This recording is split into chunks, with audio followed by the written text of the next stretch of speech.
Cricket অঙ্গনে গলাবাজি করে দুর্নীতি ও অনিয়মে শীর্ষে থাকা ভারত এবার পাকিস্তানের কাছে নত স্বীকার করেছে।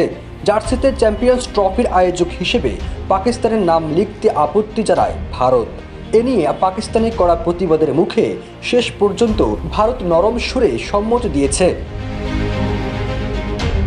ভারতীয় ক্রিকেট বোর্ড এবং পাকিস্তানের মধ্যে চলমান বিতর্কের মধ্যেও এবার পাকিস্তানে খেলতে যাবে ভারতীয় ক্রিকেটাররা। বিসিসিআই এর নবনিযুক্ত সচিব দেবজিৎ সাইকিয়া গণমাধ্যমকে জানান, আইসিসির যে কোনো নির্দেশনা আমরা মেনে চলব। জার্সিতে পাকিস্তানের নাম উল্লেখ থাকার বিষয়টি ভারতীয় ক্রিকেট বোর্ড মানতে বাধ্য।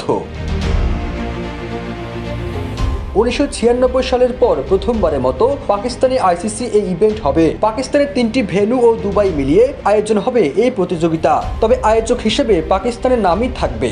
আইসিসির নিয়ম বলছে, যে কোনো বৈশ্বিক টুর্নামেন্টে সব দলের জার্সিতে লোগোর নিচে আয়োজক দেশের নাম লেখা থাকে। RICL TMX, যুগের পর যুগ স্থাপনা থাকে মজবুত। তাই চ্যাম্পিয়ন্স ট্রফির আয়োজক হিসেবে অংশগ্রহণকারী সব দলের জার্সিতে পাকিস্তানের নাম থাকবে, এটাই স্বাভাবিক। যদিও এই বিষয়টি নিয়ে আপত্তি জানায় ভারত। দেশটির গণমাধ্যমের দাবি, চ্যাম্পিয়ন্স ট্রফিতে নিজস্ব দলের জার্সিতে পাকিস্তানের নাম লিখতে অস্বীকৃতি জানিয়েছে ভারতীয় ক্রিকেটের সর্বোচ্চ নিয়ন্ত্রক সংস্থা।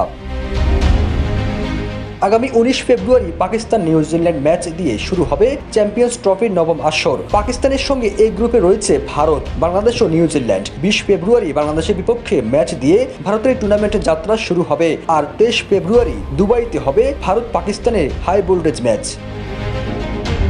ফিরোজ আলম, জয় জয়।